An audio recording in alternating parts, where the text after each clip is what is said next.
banish self-criticism and reclaim your awesomeness today, shall we? On today's Cuppa with Katie show. I'm so glad to be with you. Thank you for joining me. And if you're here live, then please do say hi in the comments. And of course, if you're on replay, just type in #replay. And I can't wait to say hello to you later on. I have a really super simple 4-step process that I want to share with you today. And it's something that I shared with a private client of mine yesterday. And it just felt so relevant and important to share beyond my client. And I think it's going to help her enormously. And I know it's helped me enormously over the years. I've moved drastically from a place of once upon a time really being like allowing myself to be ruled by self-critical thoughts. And my vibration, my magnetism being really affected by that, allowing those self-critical thoughts to have me feel like some kind of victim in the world, like, life was happening to me, not for me. And everything felt unfair and why me? And why am I not the lucky one? And, those feelings. And what we feel becomes our vibration. It's our magnetic field. And what we feel is either attracting or repelling in our life, and I know a lot of the women that come into my world are here because you're midlife and you're single and you're wondering why. and that's a whole conversation, right? If you've done my 5-day Meet Your Soulmate challenge, we've talked through that a lot. And if you're following me, there's a big conversation around that. And it's a huge, big body of work that I do with my clients, is helping them to call in their soulmate by calling in themselves first. And the process of calling in yourself requires you to banish self-criticism. Because as we banish self-criticism, we are changing our energetic vibration. Because where we're vibrating is what we are receiving. So as we move away from self-criticism and towards self-love, then of course our self-worth, our self-value is rising. And what we believe we're worthy of is what we will be attracting into our life. And so the more you can banish self-criticism and move into a space of self-kindness and self-compassion and self-love, and then into a space of self-celebration of actually the truth of just how awesome you are. When you're vibrating there, when that becomes your truth, your absolute new normal, and trust me, even if that feels like a long way away for you right now, it is possible for you. When that becomes your new normal through a practice as simple as the one I'm going to share with you today, things really start to shift. What you are believing about yourself is what you will start seeing reflected back to you. The quality of people that you start to meet will shift to reflect what you believe about yourself, what you're telling yourself. Okay, so this isn't just about, hell, if all this 4-step process that I'm about to share with you, if all it did was have you feel better in the day-to-day, it would be worth it, right? And the cherry on top is that it completely shifts your magnetic field. And it makes you available to receive all the gorgeous, yummy things that I know that you are manifesting. What's not to love about it, right? So I'm going to give you, I don't think this client will mind. And anyway, I'm going to keep her anonymous. But I do want to share the thing, or do I? I do want to share the thing that she kind of was talking to me about yesterday. And by the way, let me just acknowledge, hello, Claudia. Good to see you, darling. Anyone else who's here live, say hi so I know who I'm chatting to today. And yeah, like I said before, if you're on replay, just type #replay so I can say hi to you later. So this particular client, she's such an awesome woman, private client of mine. And she's doing a PhD at the moment. And she's really bright and really awesome. And she forgets that, as all of my clients tend to do. And I am that woman, right? Like, this has been my history too. And it's something that I still work on. And it's nice to be humble, right? Nice to be humble. And that sort of prefect energy, the good girl energy, the perfection, kind of the need to be perfect energy, that has always been so present in me. And been a huge healing body of work that I have done, and and do continue to. I was on a call with a coach the other day, and she's like, "Oh, there's that prefect energy." I'm like, "Yeah, I know." Um, it's learning to love that about ourselves as well, right? Oh, hi, Lindy. Hello, my love. Mwah, mwah. Nice to have you. On the sun's shining, Lindy. I know it will be where you are. Oh, I've got distracted. How unusual. But yeah, anyway, so this particular client, she's forgotten how awesome she is. I see how awesome she is. And actually, my role as the coach is to hold her in that light and to always see the truth of who she is, and to be the reminder for her, and to help her with tools and techniques and so on, to keep coming back to herself and keep remembering the truth of who she is and her awesomeness and what she's worthy of. And so like I was saying, she's very bright and she's doing a PhD. And she had recently handed in an assignment and had the results of the assignment, and she got a grade of 68%. And she wasn't happy with it. Of course. And because she's, a perfectionist. I mean, I remember when I was at school, if I didn't grade above 85%, I was not happy about it. It's the kind of student I was. Like, I was quite frankly, if I wasn't getting 90% plus, I wasn't happy. Now, that didn't particularly serve me. And like I said, it's something I've really had to, get over the years. I've learned that done is better than perfect these days. Anywho, so she wasn't best pleased with her 68%. She's aiming for an average of 75, which is incredible with the body of work she's working on. And her last assignment did score a 75. So she's like expecting the 75. and she told me that she'd admitted to a friend, like, is it bad that I want to be over 70? Which I think is lovely that she was willing to share that with her friends. And I wanted to help her with this self-criticism piece, because we talked through all sorts of different areas in her life where it's showing up. It wasn't just this. And this was quite a kind of a light-hearted conversation about the grade. Like, she wasn't, she wasn't crying herself to sleep at night about it. It was just one of many examples she was able to share with me of how she is self-critical. So I'm just sharing with you the most light-hearted area. And I will be keeping her anonymity at the same time. And it's that thing, isn't it? How we do one thing is how we do everything. And she's starting to notice, and not least in her work, she's moving up the ranks. Like, she's a real leader in her field. She's being promoted, and her position of responsibility in terms of her leadership is there's more responsibility, more and more and more. And so, of course, and it's beautiful because her self-awareness is fantastic. That's why she's in high-level private coaching. She is committed to her relationship with herself. And of course, she's an amazing leader as a result. And if she is being invited, as she is, to continue rising through the ranks as a leader in her industry, then of course she's being invited to look even more deeply within at, like, how is she leading herself? And of course her self-critic is coming up, and it's coming up to be noticed. It's coming up for healing and love. And it's coming up so that she can be even more the woman she came here to be, so that she can be the leader that she is meant to be, because she's an incredible human being. And so I shared this 4-step process with her, which she is now going to practice, because she is committed to banishing her self-critic, and she is committed to moving into a space of self-kindness and self-love as day-to-day, don't question it, new normal. Step 1, when you're noticing that you're being mean to yourself, is to acknowledge it. Because and that's so it sounds really simple, right?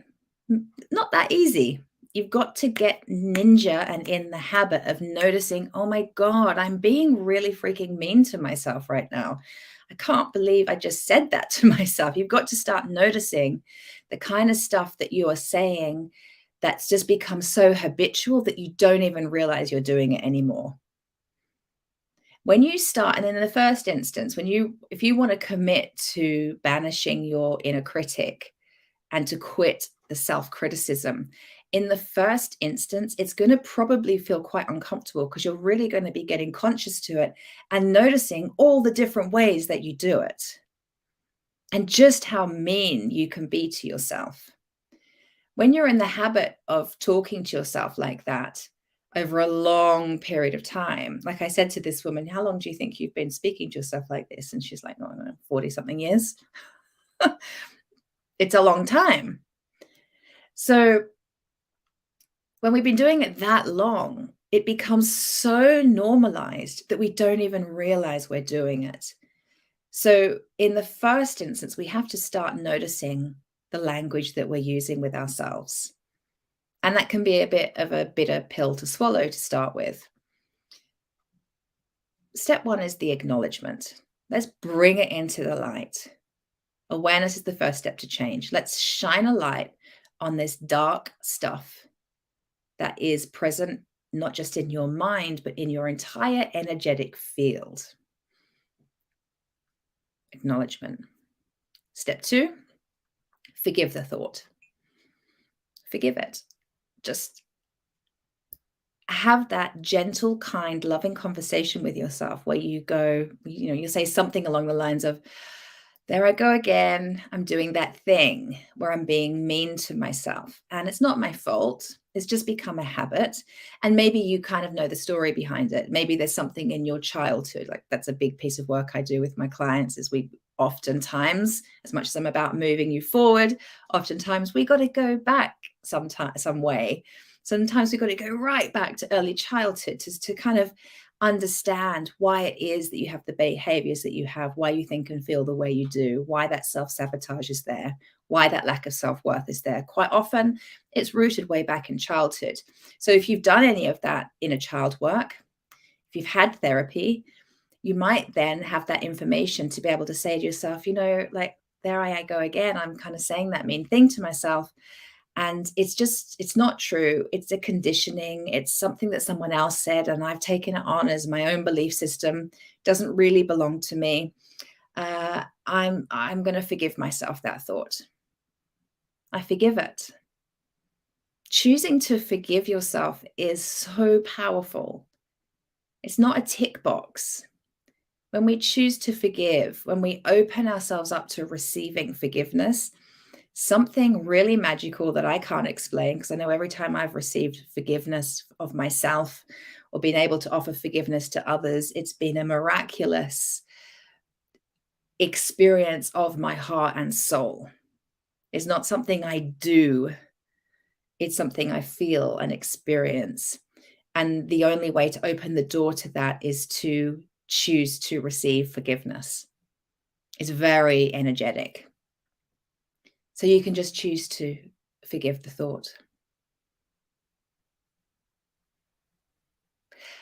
The third step is to choose perhaps a positive affirmation or perhaps a mantra or something that you can tell yourself that cancels out, that negates that mean thing that you just said. What could that be? The truth is, I'm pretty awesome. The truth is, I'm always doing my best. I'm so persistent. I'm so, uh, you know, I value my persistence. I value my desire to be better. Like, what is it? I am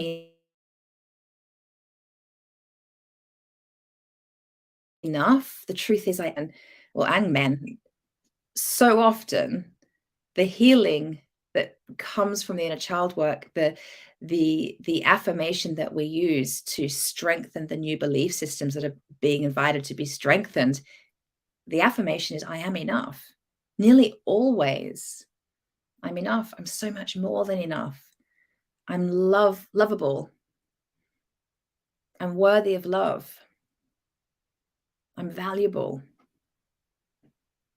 So, what is your affirmation? What is the thing that you need to remind yourself of instead? Again, it's a very conscious decision to choose to think, I am enough, I am lovable, over the self-critical thought. You're always failing. You're never going to get there. You're never going to be good enough. It's never going to happen for you. Who the hell do you think you are? Like, I shudder. Acknowledge those mean things.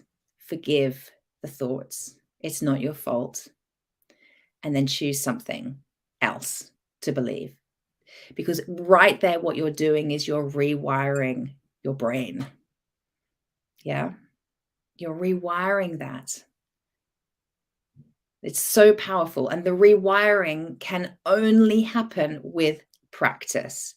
You have to practice acknowledging and forgiving the limiting belief, the self-sabotaging belief, and choosing the new belief again and again and again. You have to choose that new belief. You tell it to yourself again and again and again. You practice this every single day, again and again and again, until the old belief literally detaches, disappears, and the new belief rewires and solidifies. It's concrete. It becomes your new normal. It's unquestionable. I am enough. I am so much more than enough becomes totally normal. You can achieve that through practice. Step 4 is to remind yourself of just how awesome you are. Like, reflect back on the last 24 hours, on the last week, maybe the last month, and actively stop and think back and tell yourself all the awesome things that you have done, said, achieved, little shifts in behavior that you've experienced, perhaps little miracles you've witnessed in your life. But remind yourself of how far you have come, things that you have done and achieved. Maybe you've had your own back in some way. Maybe you took yourself on a holiday. Maybe you actually did really well at work, but the thing that you're focusing on is the thing that you didn't do well at work. And you need to remember the thing that you did well, because we're so aligned with focusing on the thing that we don't have or what we haven't done well enough. We're hyper vigilant, always on the lookout for the thing we haven't quite got right. What are they going to say? I'm not enough. And we don't spend nearly enough time in reflection on the things that we have achieved and what we have done well, and where we have been a good friend or a partner or a mother. The really great stuff that we've done. It's like we do it and we're like on to the next thing, and way more attentive towards the things that we're screwing up or not getting right. So for my client, this is the process that she's had to go through. She's having to acknowledge, and with some humor as well, by the way. Like, it's really fun to actually acknowledge the mean thoughts you're having and bring some humor in. It's like, oh my God, there I go again. Wow, I can be so mean to myself. I got 68%. I can be so mean to myself.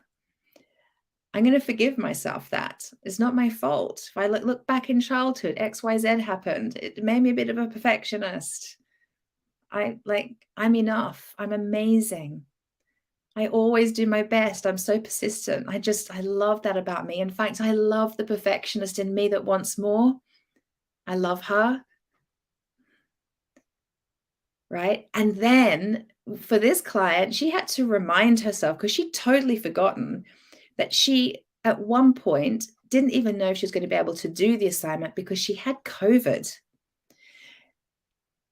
She had COVID, and it didn't only just knock her out for quite a long time, feeling very unwell, but then she had a couple of weeks of brain fog that really was difficult, and she was having an immensely busy period of time at work. So at one point, just being able to complete this assignment seems pretty tough.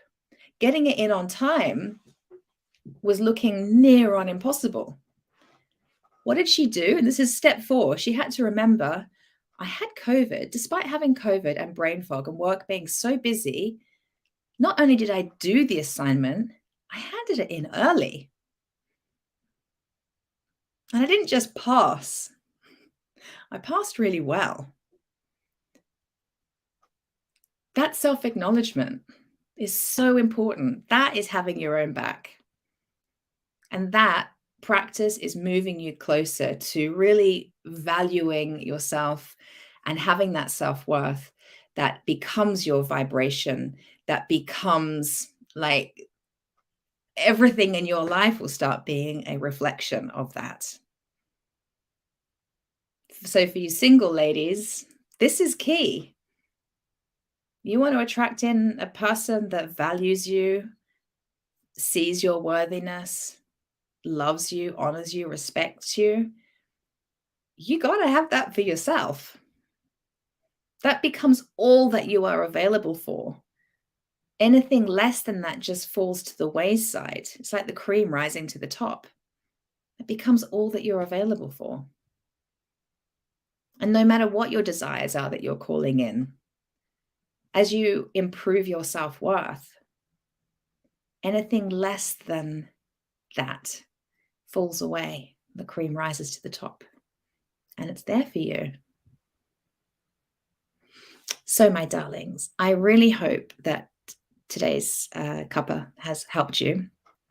I think it's a very simple practice, and perhaps you can also feel that there's some deep, profound work happening within that practice. It's a total game changer. It's completely shifted my life. And I hope and trust that it can also be the shift that you need as well. I have put in the comments above or below, or however, wherever you're watching this, 4 different things we've got going on this month, different ways that you can come into my world or work with me. The first is I've got my Afternoon of Alchemy in London. It's an in-person event on the 21st of April. That's next Friday, I believe. I'm getting my calendar right. There's still some places left. So if you want to come spend the afternoon with me, I would love to spend the afternoon with you. So the link is there for you. I have a special offer on private coaching with me. If you book in a discovery call with me before the end of this month, so I think it's the 30th of April, if you get that locked in before the end of the month and commit to coaching with me, I'm offering some really good discounts on that right now. Not something I often do. So that's there for you as well. And of course, we've got our online courses through our website there. That home study work is there for you too. There's a link for that. And the Love Lounge at my membership community is there for you also. So feel into it. It depends kind of where you're at, what you're ready for. Do you want to do a bit of home study? Do you want to dive a little bit deeper and join my monthly membership, get some coaching every month from me, be in a community of women that will support you? Do you want to come spend an in-person afternoon with me, or really dive deep and do some private coaching? There's lots of different options. I really believe in creating ways that women can work with me in a way that really suits them and where they're at. And no matter how you work with me, I assure you and promise you that you're always going to get really great value and my fullest love and attention. I care deeply for every woman that comes into my world. So if that's for you, just let me know. Okay. Great. I'm so glad that was a good reminder for you. Yay. All right, darlings, I'm going to leave you to it. Love you lots. I've got a Love Lounge group coaching call happening in half an hour. So for those of you who are on that call, see you in a minute. Have a beautiful rest of your day, and I'll see you next week. Okay. Bye.